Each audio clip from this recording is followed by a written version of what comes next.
बच्चों last time पर हम लोग पढ़ रहे थे हैलो एल्केन्स। हैलो एल्केन्स के अंतर्गत उसकी फिजिकल प्रॉपर्टी और केमिकल प्रॉपर्टीज़ के बारे में स्टडी किया था। आज उसी के आगे हम लोग पढ़ेंगे ब्रोमोएथेन। ब्रोमोएथेन को लैब में बनाने की प्रोसेस। ब्रोमोएथेन लैब में कैसे बनाया जाता है, इंडस्ट्रियल लेवल पर कैसे बनाया जाता है, ये भी हम लोगों ने कल डिस्कस किया था कि एल्कीन से, एथेन से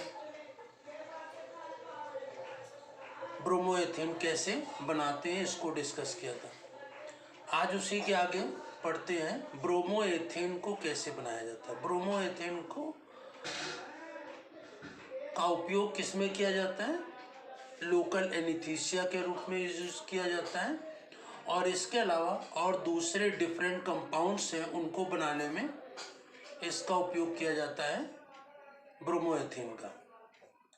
तो ब्रोमोएथेन बनाने के लिए, लैब में बनाने के लिए क्या करते हैं, लैब में कैसे बनाया जाता है, ये एथिल अल्कोहल, सल्फ्यूरिक एसिड और पोटेशियम ब्रोमाइड,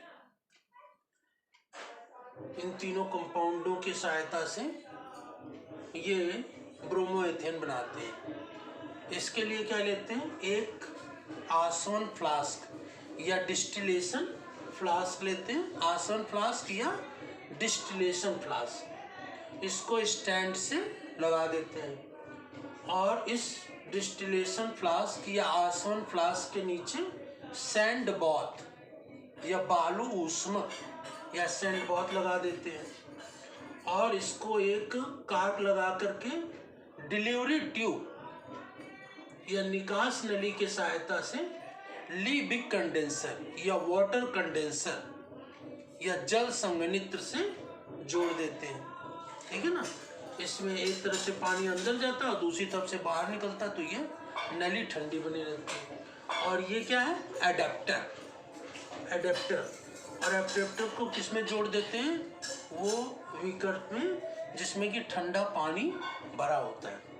तो ये ग्राही है या रिसीवर है जिसमें कि ठंडा पानी भरा हुआ है, और इसमें हम एडेप्टर को डुबो देते हैं। फिर स्पिरिट लैंप की सहायता से आसवन फ्लास्क या डिस्टिलेशन फ्लास्क को गर्म करते हैं।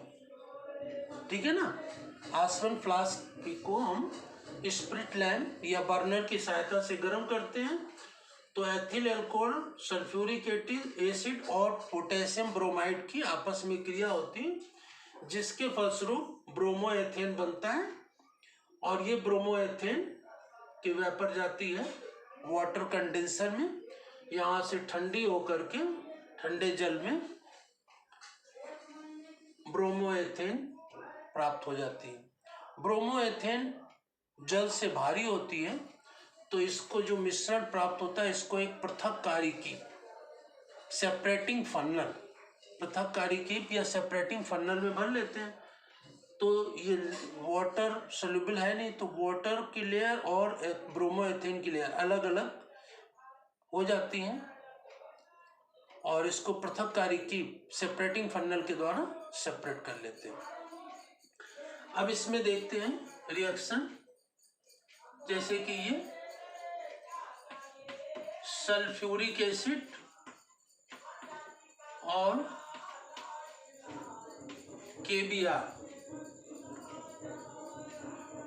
की रिएक्शन होती है, तो क्या बन जाता है इसमें, यहाँ पर H2SO4 और KBr की आपस में रिएक्शन होती है, तो KHSO4 प्लस HBr बन जाता है। ठीक है, सल्फ्यूरिक एसिड की रिएक्शन पोटेशियम ब्रोमाइड से कराते हैं, तो KHSO4 पोटेशियम हाइड्रोजन सल्फेट और HBr हाइड्रोजन ब्रोमाइड प्राप्त हो जाता है। अब इस हाइड्रोजन ब्रोमाइड की रिएक्शन हो जाती है H2SO4 से, C2H5OH प्लस HBr, तो ये OH और H ये आपस में रिएक्ट कर जाते हैं तो क्या प्राप्त हो जाता है, C2H5Br प्लस H2। तो इस प्रकार से ये ब्रोमोएथेन प्राप्त हो जाता है ना। साथ में जल प्राप्त होता है। तो सेपरेटिंग फाइनल की सहायता से हम जल से ब्रोमोएथेन को अलग कर लेते हैं। इसके अलावा ब्रोमोएथेन को बनाने की दूसरी विधि भी है, जिसमें कि एथिल अल्कोहल तो लेते हैं लेकिन साथ में लेते हैं फास्फोरस और ब्रोमीन को। फास्फोरस और ब्रोमीन की रिएक्शन कराने पर फास्फोरस ट्राइब्रोमाइड और फास्फोरस पेंटाब्रोमाइड बनता है। तो फास्फोरस ट्राइब्रोमाइड की रिएक्शन होती है एथिल अल्कोहल से, तो भी ब्रोमोएथेन प्राप्त होता है, और फास्फोरस पेंटाब्रोमाइड की रिएक्शन होती है एथिल अल्कोहल से, तो भी ब्रोमोएथेन प्राप्त होता है। तो यहाँ पर आगे देखें, इसमें रिएक्शन फास्फोरस की ब्रोमीन से रिएक्शन कराते हैं तो PBr3 फास्फोरस ट्राइब्रोमाइड प्राप्त होता है।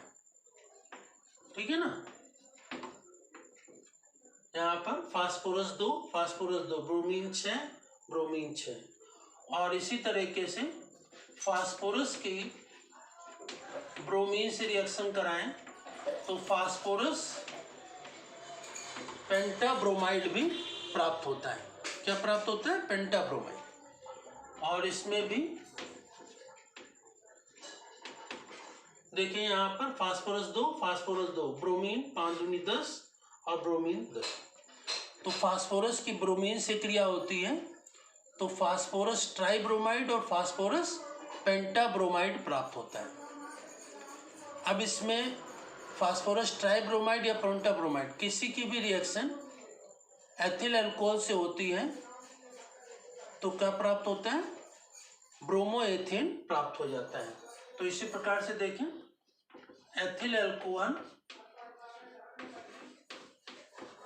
प्लस PBr3 फास्फोरस ट्राइब्रोमाइड की रिएक्शन होती है।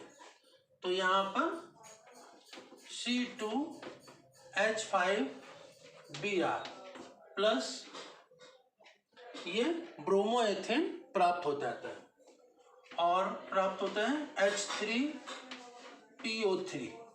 ठीक है ना। ये ब्रोमोएथेन प्राप्त हो जाता है, ट्राइब्रोमाइड की रिएक्शन इसमें कराई जाती है। ठीक है ना। और इसमें 3 बैलेंस कर दिया, कार्बन 6 हाइड्रोजन 5 और 3 18। और वैसे यहाँ पर 5 और 3 18। इसके बाद ऑक्सीजन 3 और फास्फोरस 1 ब्रोमीन 3। तो ये रिएक्शन बैलेंस हो गई। इसी प्रकार से फास्फोरस पेंटाब्रोमाइड की रिएक्शन भी एथिल अल्कोहल से कराएं तो ये ट्राइब्रोमाइड की कराएं, अब फास्फोरस पेंटाब्रोमाइड की कराते हैं। तो एथिल अल्कोहल की रिएक्शन फास्फोरस पेंटाब्रोमाइड से कराते हैं PBr5। ठीक है ना। तो यहाँ पर क्या बन जाता है, C2H5Br ब्रोमोएथेन प्राप्त हो जाता है। इसके पास POBr3 प्लस HBr प्राप्त होता है। ठीक है ना। तो यहाँ पर एथिल अल्कोहल की रिएक्शन फास्फोरस पेंटाब्रोमाइड से कराने पर ब्रोमोएथेन प्राप्त होता है। ठीक है ना। C2H5Br POBr3 और HBr प्राप्त होता है। तो इस प्रकार से ये भी एक लेबोरेटरी प्रोसेस है। तो लैब में ब्रोमोएथेन बनाने के 2 प्रोसेस हैं, 2 रिएक्शन है इसमें। नंबर 1 तो सल्फ्यूरिक एसिड, पोटेशियम ब्रोमाइड और एथिल अल्कोहल के रिएक्शन कराने पर भी ब्रोमोएथेन बनता है, और यह फास्फोरस ब्रोमीन और एथिल अल्कोहल के रिएक्शन कराने पर ब्रोमोएथेन प्राप्त होता है। ठीक है ना। यहाँ पर सल्फ्यूरिक एसिड से पोटेशियम ब्रोमाइड की रिएक्शन होती है तो HBr प्राप्त होता है, और ये HBr के एथिल अल्कोहल से रिएक्शन हो जाती है तो ब्रोमोएथेन प्राप्त होता है। और इसी प्रकार से दूसरी जो प्रोसेस है, फास्फोरस और ब्रोमीन की रिएक्शन होती है तो ट्राइब्रोमाइड, फास्फोरस, पेंटाब्रोमाइड 2 प्राप्त होते हैं। तो ट्राइब्रोमाइड की रिएक्शन हो या पेंटाब्रोमाइड, किसी की भी रिएक्शन कराई जाती है तो ब्रोमोएथेन प्राप्त हो जाता है। तो इस प्रकार से यहाँ पर ये एक प्रोसेस है और दूसरी प्रोसेस ये। तो ये 2 लेबोरेटरी प्रोसेस हैं, प्रयोगशाला विधियां हैं जिनके द्वारा ब्रोमोएथेन प्राप्त किया जाता है लैब में। ठीक है। और इंडस्ट्रियल लेवल पर एल्कीन की रिएक्शन हम लोग हाइड्रोजन ब्रोमाइड से कराते हैं तो इंडस्ट्रियल लेवल पर ब्रोमोएथेन प्राप्त होता है। ध्यान रखेंगे ब्रोमोएथेन का यूज किसमें किया जाता है। ब्रोमोएथेन को बनाने के लिए ब्रोमोएथेन को किसमें यूज किया जाता है, लोकल एनेस्थीसिया में, और डिफरेंट ऑर्गेनिक कंपाउंड्स को बनाने में ब्रोमोएथेन का उपयोग किया जाता है। तो इस प्रकार से ये ब्रोमोएथेन को लैब में बनाने की दोनों प्रोसेस के रिएक्शन और इसका डायग्राम अपनी फेयर कॉपी में बनाएंगे, कंप्लीट करेंगे। ठीक है ना।